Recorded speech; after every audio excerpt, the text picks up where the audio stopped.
Selamat pagi, salam sejahtera untuk kita semua. Selamat bertemu kembali dalam ibadah online Gereja Kristen Kudus Indonesia Jemaat Restorasi Makassar. Di mana pada hari ini kita akan memperingati hari kematian Tuhan kita Yesus Kristus. Dia datang, Dia untuk menebus kita, Dia mencurahkan darahnya, Dia menyerahkan nyawanya karena kasih-Nya bagi kita. Mari kita siapkan hati kita untuk memuji menyembah Tuhan. Kita berdoa. Terima kasih Bapa, kami bersyukur ya Tuhan atas kasih-Mu, kemurahan-Mu Tuhan yang berlimpah-limpah dalam kehidupan kami Bapa. Terima kasih Tuhan di pagi hari ini Tuhan, kalau kami boleh bangun kembali Tuhan dalam keadaan yang tidak kurang satu pun ya Tuhan, karena perlindungan Tuhan sempurna buat kami semua. Terima kasih Bapa, dalam ibadah online GKKI Rema ini Tuhan, kami berserah diri dalam kuasa-Mu ya Tuhan. Kami percaya Tuhan, walaupun melalui online ya Tuhan, kami percaya Engkau Allah yang tidak pernah dibatasi oleh apapun ya Tuhan. Engkau hadir di dalam rumah anak-anak-Mu ya Tuhan, dimanapun mereka berada ya Tuhan. Kami percaya Tuhan Engkau mengurapi mereka Tuhan dalam ibadah ini Tuhan. Engkau datang memberkati mereka ya Tuhan. Terima kasih Bapa, kami serahkan ini semua Tuhan, di dalam nama Yesus kami berdoa dan bersyukur. Haleluya, amin. Kita memuji Tuhan, tak terukur kasih-Nya bagi kita. Dia telah mati gantikan diri kita. Haleluya.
Dipuji dan disembah dengan segala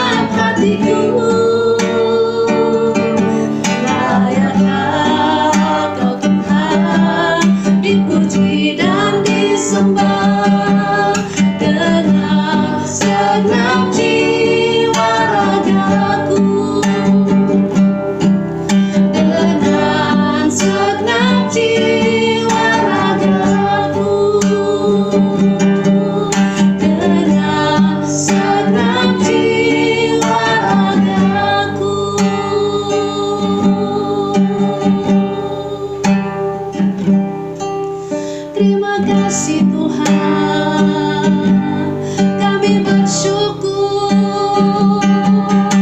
karena kasih-Mu. Terima kasih Tuhan, Kau telah mati bagi kami, Kau telah menebus kami. Kami bersyukur kemurahan-Mu Tuhan, anugerah-Mu bagi kami. Terima kasih Bapa, kami bersyukur kebaikan-Mu. Haleluya, haleluya, haleluya. Terima kasih, segala pujian, syukur kami Tuhan hanyalah bagi-Mu.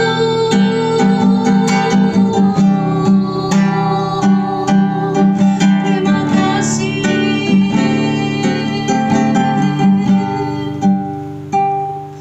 Ya Rabashikata kaya Rabashaka Rabashikata kaya Rabashanda Rabashikir namaka Rabashanda kaya Rabashikara namaka Rabashaka kaya Rabashik. Ya Ramasande kala ya Rishikara namaka Layashakata kaya Rabashikara namaka Ramashanda ya Rabashikiri namaka Rabasande. Ya Ramashakara ya Rabashikiri namaka Raya Ramasaka Rabashikara Rabasande. Kami bersyukur ya Tuhan, tak terukur kasih-Mu bagi kami ya Tuhan.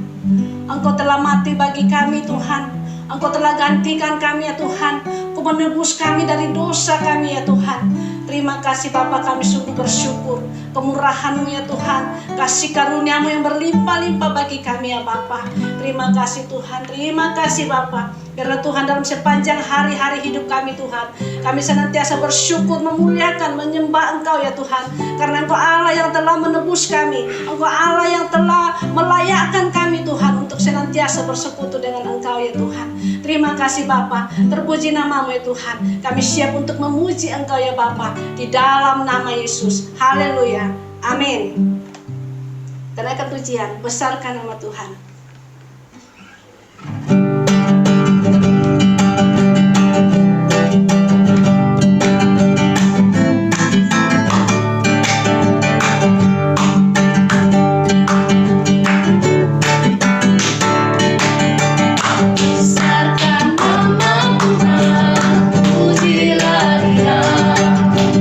Kemurahan-Nya besar, tiada tandingan.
menyelamatkanku.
Kita siapkan hati kita untuk mendengarkan kebenaran firman Tuhan. Haleluya. Terima kasih Tuhan. Kami bersyukur ya Tuhan atas kuasa salib-Mu ya Tuhan. Kau telah memaklukkan ya Tuhan segala dosa-dosa kami di kayu salib ya Tuhan. Terima kasih Tuhan. Haleluya, haleluya.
Kasih Yesus yang abadi mengalir di Kalvari.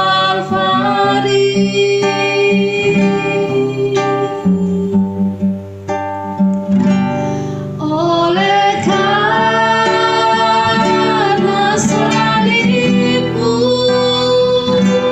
seluruh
Keluarga besar Rema yang saya kasihi, mari kita menundukkan kepala kita memohon pertolongan Roh Kudus sebelum kita bersama-sama merenungkan firman Tuhan.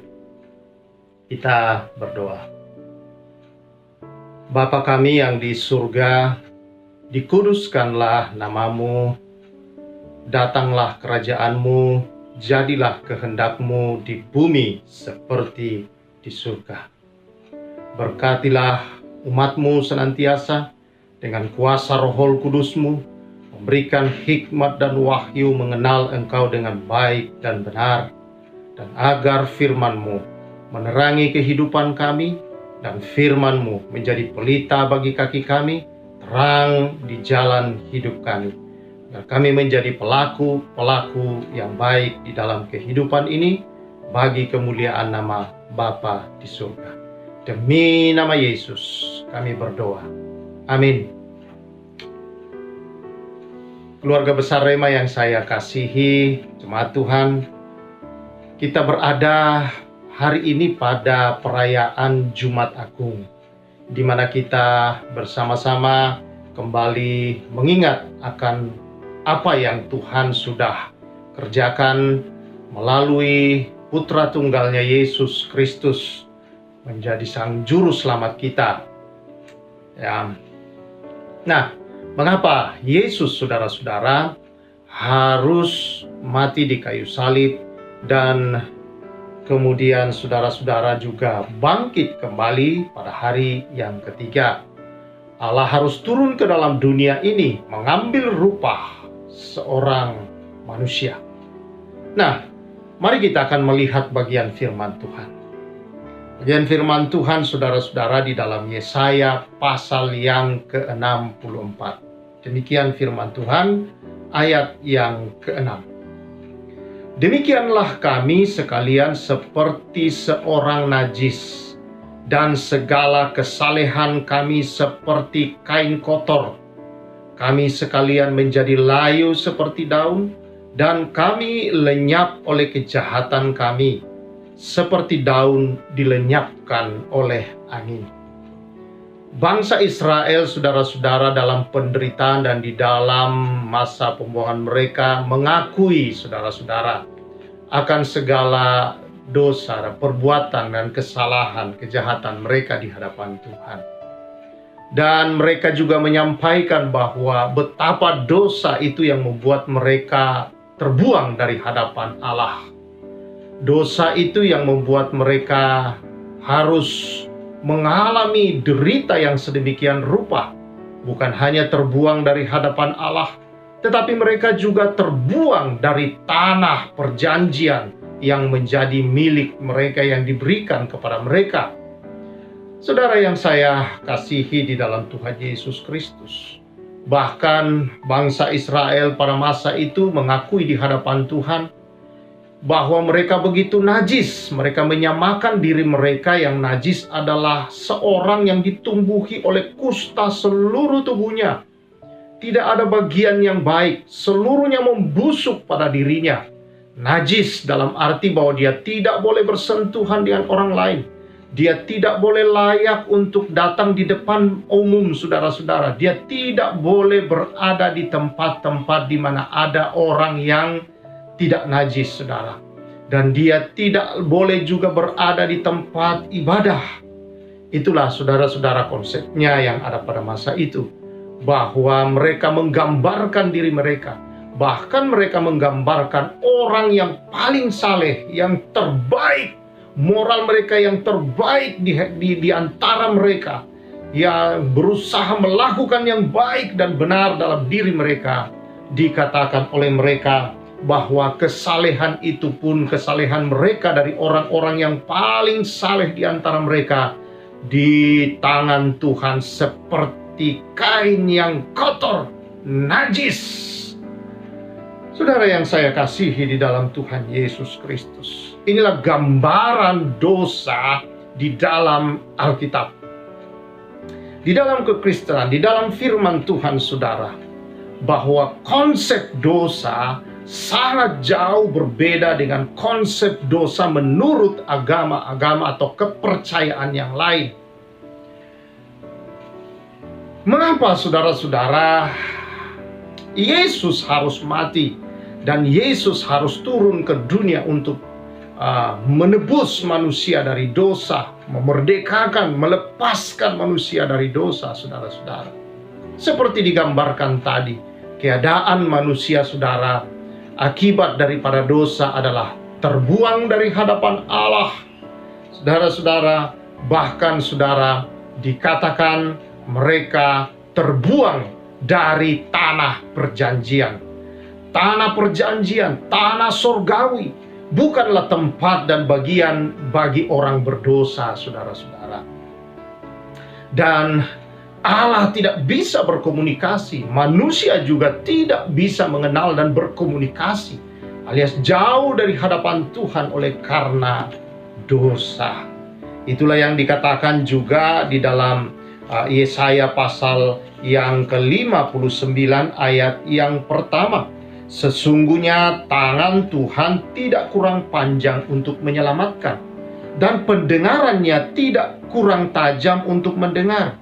Tetapi yang merupakan pemisah antara kamu dan Allahmu ialah segala kejahatanmu, dan yang membuat dia menyembunyikan diri terhadap kamu sehingga ia tidak mendengar ialah segala dosamu.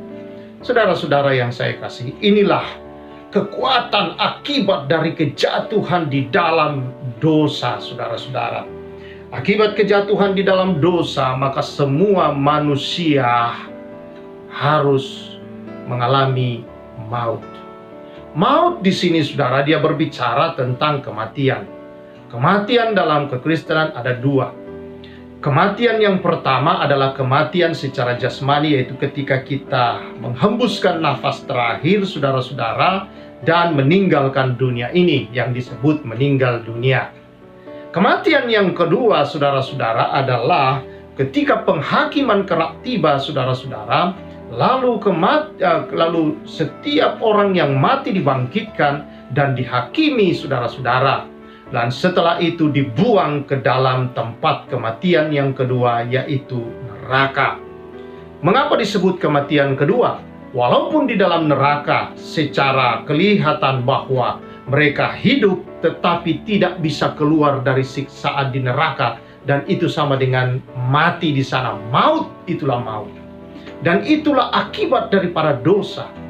Nah, mari kita lihat, saudara, seperti saya katakan tadi, bahwa mengapa di hadapan Tuhan dikatakan, saudara-saudara, bahwa kesalehan yang tersaleh pun dari manusia itu, saudara, maka kesalehan atau perbuatan yang terbaik, dia berusaha berbuat yang sangat baik dalam hidup ini, itu di tangan Tuhan seperti kain kotor.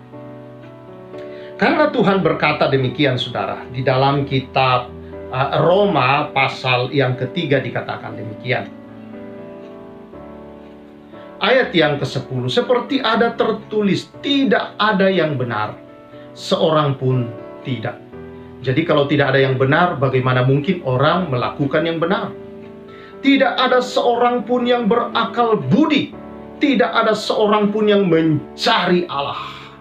Semua orang telah menyeleweng, mereka semua tidak berguna, tidak ada yang berbuat baik, seorang pun tidak.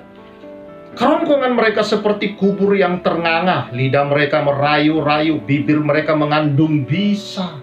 Mulut mereka penuh dengan sumpah serapah, kaki mereka cepat untuk menumpahkan darah. Keruntuhan dan kebinasaan mereka tinggalkan di jalan mereka, dan jalan damai tidak mereka kenal. Rasa takut kepada Allah tidak ada pada orang itu. Saya kira saya tidak perlu menjelaskan, tidak ada yang berbuat benar, tidak ada yang berakal budi, tidak ada, saudara-saudara, seorang pun yang berbuat baik. Jadi tidak ada yang saleh. Bahkan ketika mereka merasa berbuat baik dengan melakukan hal-hal menurut mereka baik saudara-saudara, seperti dikatakan justru mulut mereka penuh sumpah serapah, memaki orang yang merasa tidak keseyakinan dengan mereka, mengeluarkan perkataan-perkataan yang merayu-rayu, dikatakan kerongkongan mereka, mereka cepat menumpahkan darah. Saudara-saudara, inilah yang terjadi dalam kehidupan kita. Lihat, perbuatan saleh mereka pikir dengan menumpahkan darah orang lain. Dan itu adalah hal-hal yang kita perhatikan, bahwa yang dimaksudkan di sini saudara-saudara dari keseluruhan ayat tadi, bahwa tidak ada yang saleh di tangan Tuhan, di hadapan Tuhan. Semua manusia, dikatakan Roma 3:23 pada ayat yang ke-23, kemudian dia katakan demikian, karena semua manusia telah berbuat dosa dan telah kehilangan kemuliaan Allah. Akibat daripada satu orang, kalau kita membaca selanjutnya saudara-saudara, dalam Roma pasal yang kelima, saudara-saudara, ayat 17, sebab jika oleh dosa satu orang maut telah berkuasa atas satu orang itu, maka lebih benar lagi mereka yang telah menerima kelimpahan kasih karunia dan anugerah kebenaran akan hidup dan berkuasa oleh karena satu orang itu, yaitu Yesus Kristus. Jadi karena satu orang, maka maut dikatakan telah berkuasa atas semua orang. Semua manusia mengalami maut akibat daripada dosa. Saudara, jadi tidak ada yang benar di hadapan Tuhan, tidak ada yang saleh, tidak ada yang berbuat baik. Kesalehan, perbuatan baik dan perbuatan benar manusia, saudara, itu di tangan Tuhan seperti kain kotor, kain yang najis tadi, saudara-saudara.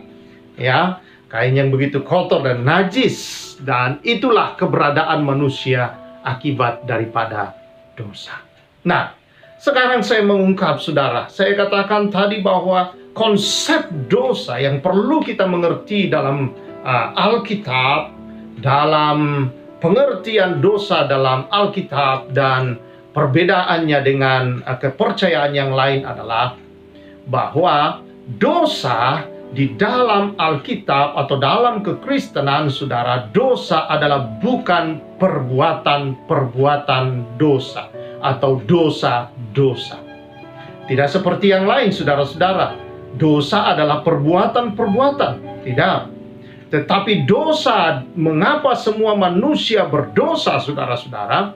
Itu adalah akibat daripada kejatuhan Adam dan Hawa. Dikatakan tadi, karena satu orang itu yang saudara-saudara melanggar akan kebenaran firman, akan perintah Tuhan, maka terjadi semua manusia dianggap oleh Tuhan berdosa.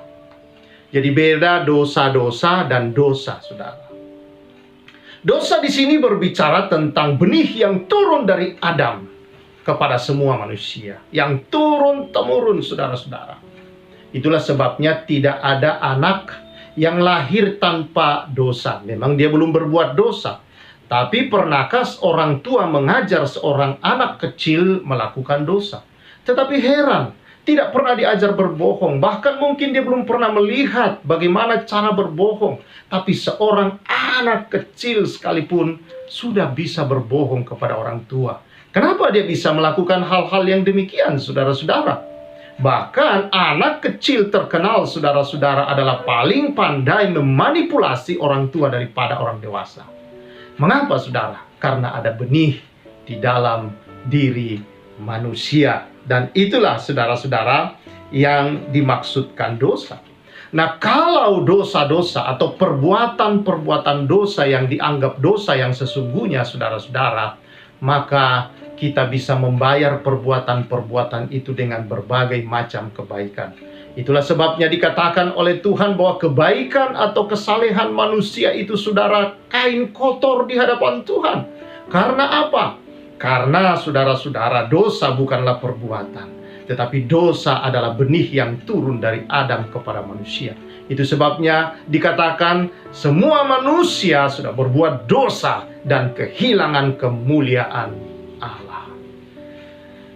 Jadi, saudara yang saya kasihi di dalam Tuhan Yesus Kristus, kalau kita katakan bahwa dosa-dosa, perbuatan dosa seperti mencuri, membunuh, berzina, itu disebut dosa, saudara-saudara. Sebenarnya itu adalah akibat daripada perbuatan-perbuatan itu, akibat daripada adanya benih dan kuasa dosa di dalam diri manusia akibat perbuatan dan kesalahan Adam. Nah, saudara, kalau perbuatan-perbuatan itu yang kita anggap dosa, maka saudara-saudara kita bisa bayar semua itu dengan banyak perbuatan baik. Itulah sebabnya ada konsep yang berpikir dengan berbuat saleh dan berbuat baik maka dosa bisa dibayar.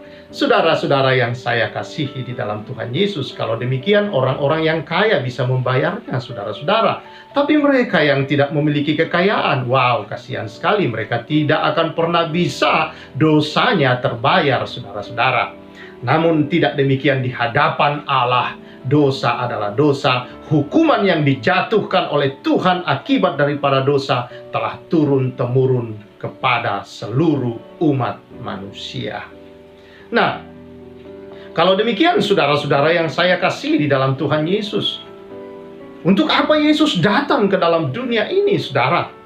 Dia mengambil rupa manusia, mengosongkan dirinya, saudara-saudara, dan taat, bahkan taat menjadi seorang hamba, taat sampai mati di atas kayu salib. Dikatakan dalam Alkitab, saudara, dia sendiri tidak berdosa, tetapi dia telah dibuat menjadi dosa, supaya di dalam dia dosa kita dipikulnya, dan oleh bilur-bilurnya kita menjadi sembuh. Kata bilur-bilurnya kita sembuh artinya, saudara-saudara, bahwa semua luka derita yang dialami itu adalah gambaran dari dosa, dan segala akibat dari dosa ditanggungnya, dan kita sembuh. Sembuh dalam arti bahwa kita telah merdeka dari dosa, kita telah dihapuskan dosa itu, telah diampuninya dosa itu, dan kita dibeli kembali dengan harga yang lunas dan menjadi milik Allah. Saudara-saudara yang saya kasihi di dalam Tuhan Yesus Kristus, Yesus melakukan hal ini, saudara, karena tidak ada manusia yang bisa membayar dosa, saudara-saudara. Tidak ada perbuatan baik manusia yang bisa membuat dosa itu hilang dari dalam hidup manusia. Saudara-saudara yang saya kasih di dalam Tuhan Yesus Kristus, itulah sebabnya Yesus harus datang ke dalam dunia. Dan kita bersyukur. Mengapa Yesus punya kriteria, saudara-saudara, akan hal itu? Yesus berkata, akulah jalan dan kebenaran. Berbicara tentang kebenaran, bukan perbuatan benar, saudara-saudara. Kita berbicara tentang kebenaran yang satu pribadi, yaitu Yesus yang adalah Allah, yang dimana di dalamnya tidak mengandung dosa, tidak ada dosa, tidak mengenal dosa, dikatakan oleh Alkitab, saudara-saudara. Bahwa dia tidak mengenal dosa, telah dibuat menjadi dosa. Jadi Yesus memiliki kriteria karena dia Allah. Kalau ada dosa padanya, maka dia bukanlah Allah. Itulah sebabnya dia bisa untuk mengampuni dosa, saudara.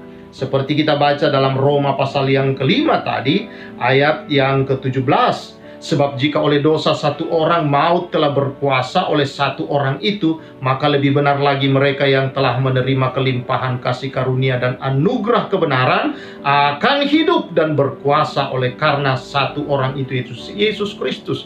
Lebih berkuasa lagi, saudara. Ya, anugerah kebenaran dan kasih karunia ini, saudara, itu saudara-saudara lebih berkuasa daripada kuasa dosa. Dan itulah yang menyebabkan, saudara, dosa bisa diselesaikan di dalam diri Yesus Kristus. Karena kebenaran, karena kuasa kebenaran, karena anugerah di dalam Yesus itulah jauh lebih berkuasa daripada dosa seluruh umat manusia. Dan hanya itu jalan satu-satunya, saudara, untuk manusia mengalami pengampunan atas dosa. Saudara-saudara yang saya kasihi, jadi yang Yesus selesaikan di dalam diri manusia ketika dia datang ke dalam dunia ini dan mati di atas kayu salib, saudara, adalah dosa yang turun dari Adam dan Hawa. Benih itu sudah dihapuskan, itu sudah diampuni, saudara-saudara. Dan akibat-akibatnya itu saudara, yaitu perbuatan-perbuatan yang tidak benar, tidak baik sehari-hari, itu bisa dikalahkan.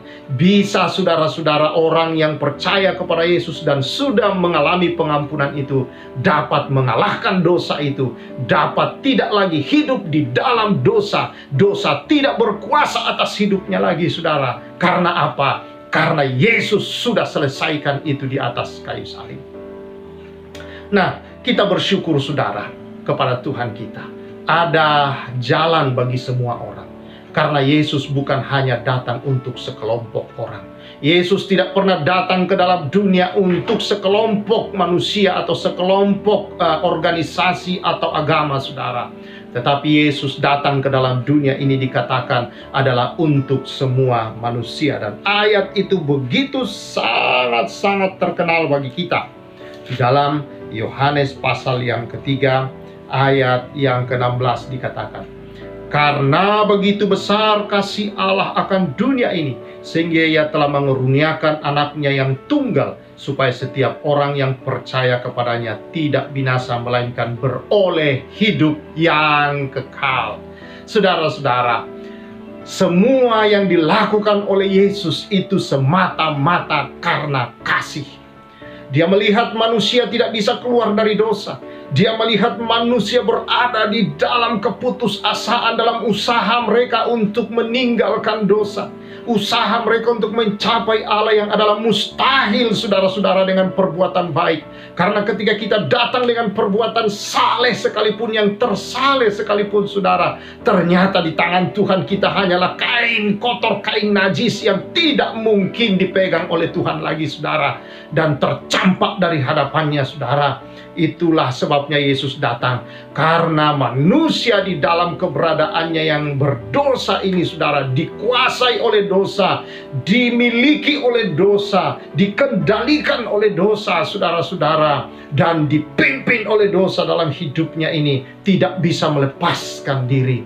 Allah dalam kasih-Nya rela untuk datang.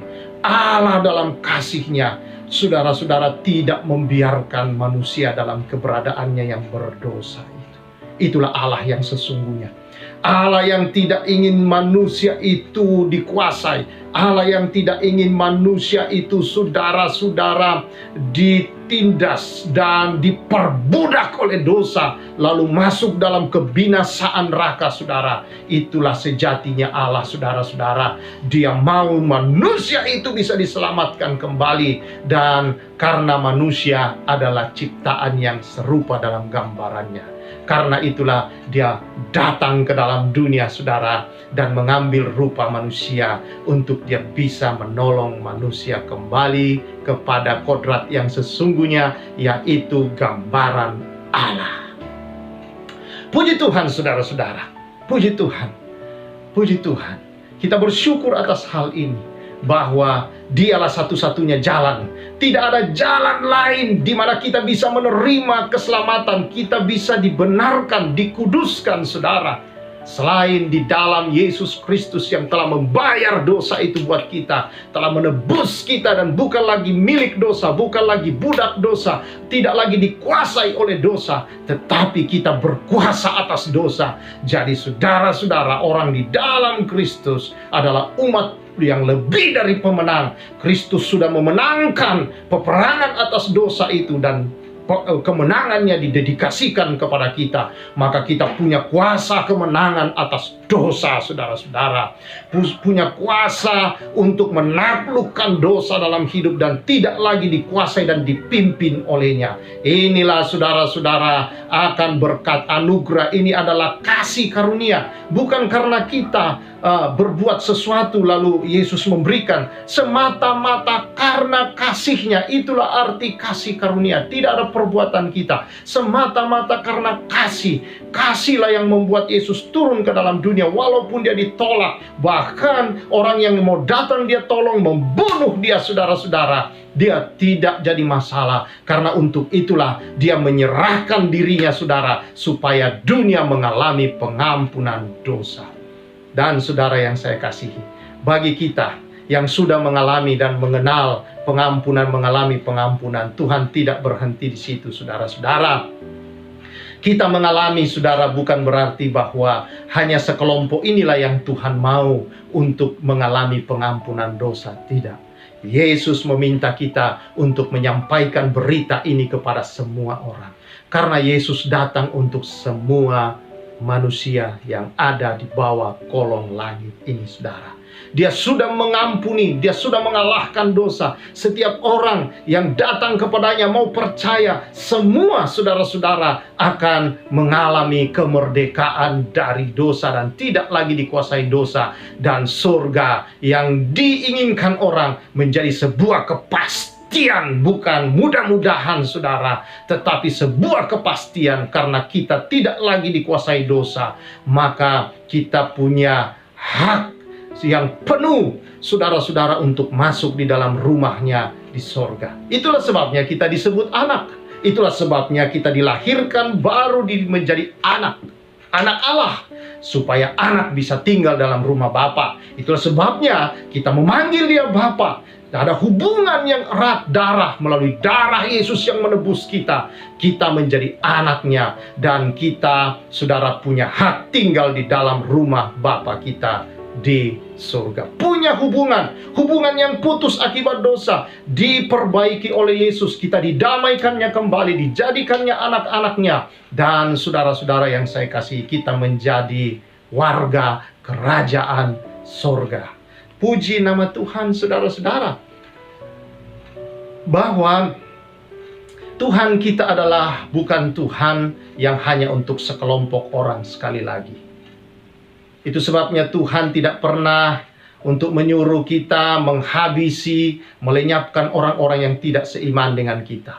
Tuhan meminta kepada kita untuk mengasihi, mendoakan mereka yang belum mengenal Kristus, memberitakan kepada mereka agar mereka mengalami juga kasih karunia yang sudah tersedia untuk mereka, dan supaya mereka boleh masuk di dalam rumah Bapa di sorga. Bahwa mereka juga adalah anak-anak, cuma masih jauh dari rumah, terhilang. Mereka membiarkan diri mereka untuk terus hidup dikuasai oleh dosa itu. Padahal itu sudah diselesaikan oleh Yesus di atas kayu salib. Karena itu saudara-saudara yang mendengar dan belum percaya, hari ini buka hatimu bahwa dia mati, sudah menebus engkau, sudah mengampuni dosa-dosamu. Dosa sudah selesai, dosa sudah diselesaikan Yesus. Maut sudah dikalahkan, sehingga kita punya kesempatan untuk mendapatkan anugerah, yaitu keselamatan, dan surga menjadi sebuah jaminan kepastian bagi orang-orang yang mengalami keselamatan di dalam Yesus Kristus.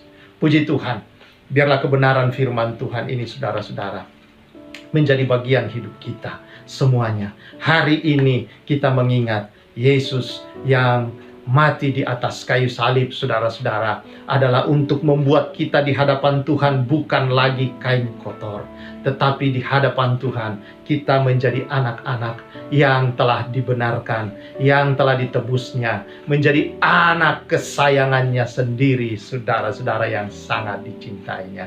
Bukankah menjadi anak seorang petinggi negeri saja, saudara, itu luar biasa?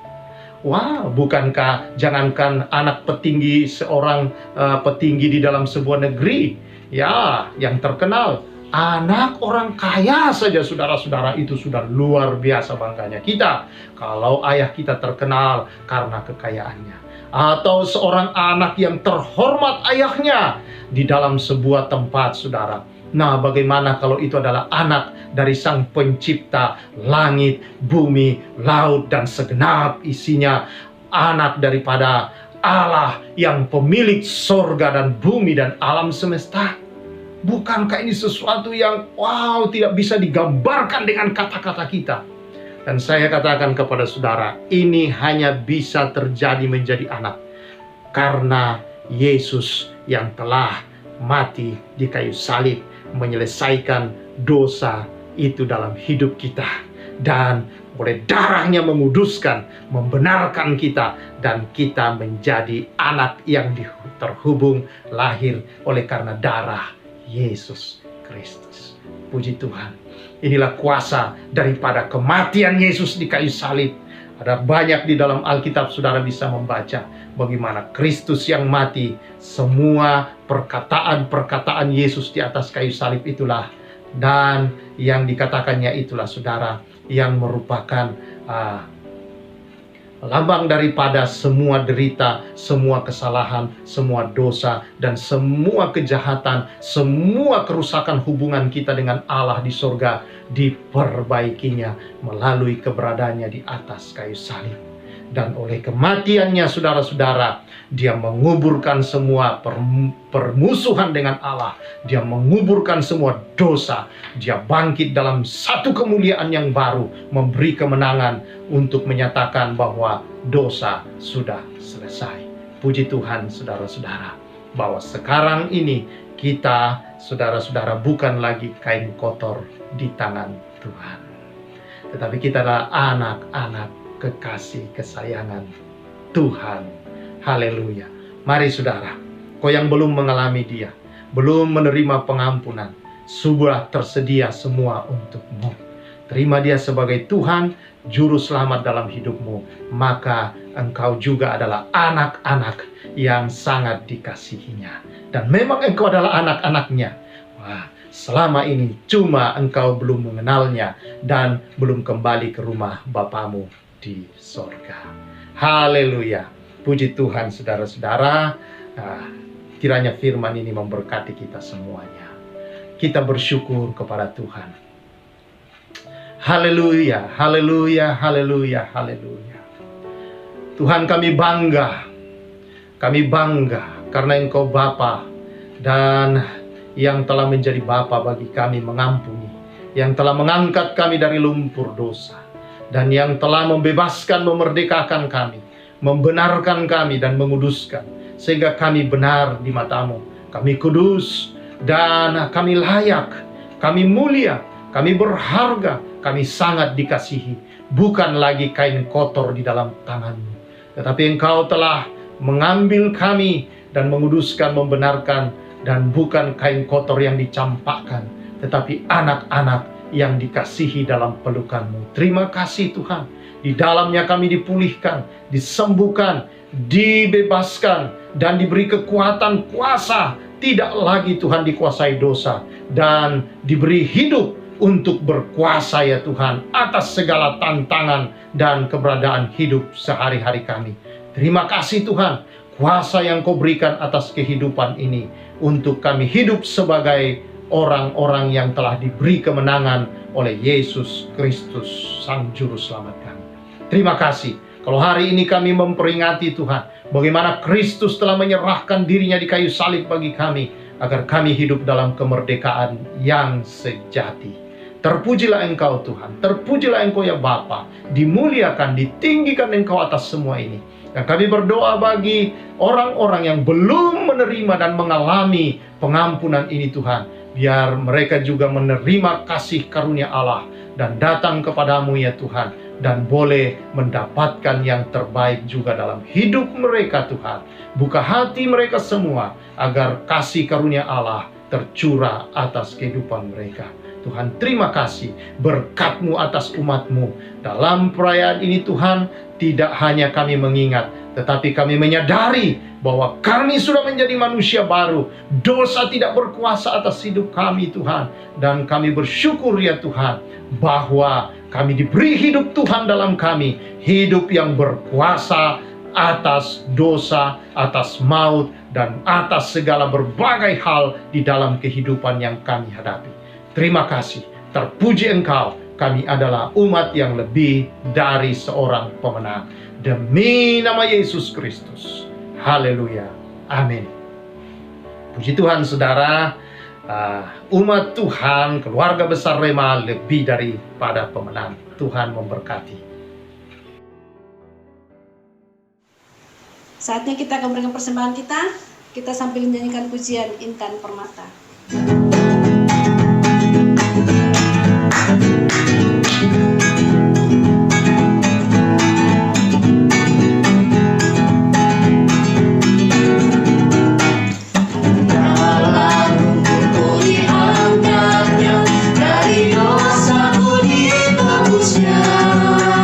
Menjadi intan permata begitu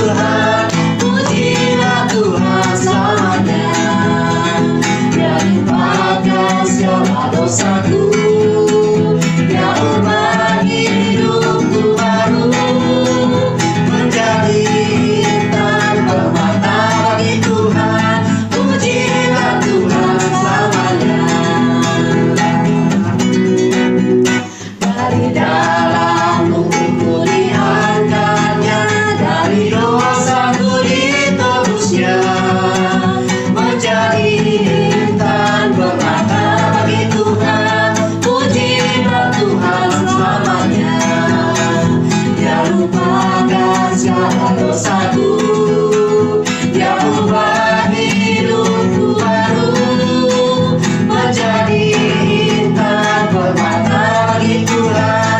Pujilah Tuhan selamanya, pujilah Tuhan selamanya, pujilah Tuhan selamanya. Kita berdoa untuk persembahan kita. Terima kasih Bapa, kami bersyukur ya Tuhan, Engkau telah memberkati kami di tengah-tengah ibadah kami pada saat ini Bapa, dalam pujian penyembahan kami dan bahkan dalam mendengarkan kebenaran firman-Mu. Sebagai respon kami Tuhan, kami umat-Mu memberikan persembahan-Mu ya Tuhan, persembahan bagi-Mu ya Tuhan, dan kami percaya Tuhan, Engkau Tuhan memberkati persembahan ini Tuhan di tengah-tengah pelayanan jemaat-Mu GKKI Rema. Engkau memberkati setiap anak-anak-Mu yang sudah memberi ya Tuhan. Dan kami percaya Tuhan berkat-Mu senantiasa melimpah atas mereka ya Tuhan. Nama Tuhan dipuji, dimuliakan senantiasa. Terima kasih Bapa, terpuji nama-Mu Tuhan. Di dalam nama Yesus kami berdoa dan bersyukur. Haleluya. Amin. Kita akhir ibadah kita naikkan pujian bukti kebesaran.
Baik saudara-saudara yang saya kasihi di dalam Tuhan Yesus Kristus, kita akan bersama-sama mengakhiri ibadah kita ini.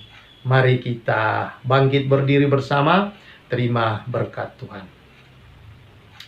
Terima kasih Tuhan, bahwa Engkau sudah menjadikan kami semua lebih dari pemenang melalui kematian Kristus di atas kayu salib yang telah menyelesaikan semua bagi kami. Yesus berkata, sudah selesai. Kami bersyukur, kami hari ini mengingat dan mau menjalani terus kehidupan kami di dalam apa yang Tuhan sudah selesaikan bagi kami. Terima kasih Tuhan, kami bersyukur atas kemenangan besar ini, menjadi satu sukacita, membuat kami Tuhan terus bergerak dalam hidup ini, dalam kebenaran, dalam kekudusan, dan sebagai orang-orang yang berharga, yang mulia, dan sangat dikasihi oleh Allah, sehingga kami berjalan dalam seluruh kemenangan hidup ini.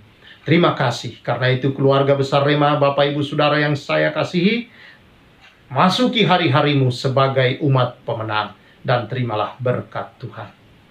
Anugerah Tuhan kita Yesus Kristus, pengasihan daripada Bapa kita, serta persekutuan dengan Roh-Nya senantiasa memampukan kamu untuk hidup dalam yang berkuasa, dan hidup dalam kebenaran, kekudusannya, hidup di dalam kasih-Nya senantiasa, hidup yang mulia dan berharga. Haleluya. Diberkati kamu semua dalam segala keberadaanmu, demi nama Yesus. Amin. Demikian saudara-saudara, ibadah kita yang kita peringati bersama-sama sebagai ibadah Jumat Agung. Agung saudara-saudara karena Tuhan telah menang. Walaupun dikatakan dia mati, tetapi itu adalah kemenangan terbesar atas kuasa maut. Puji Tuhan, Tuhan memberkati kita semua, dan selamat merayakan Jumat Agung. Tuhan beserta dengan kita, umat pemenang. Salam restorasi.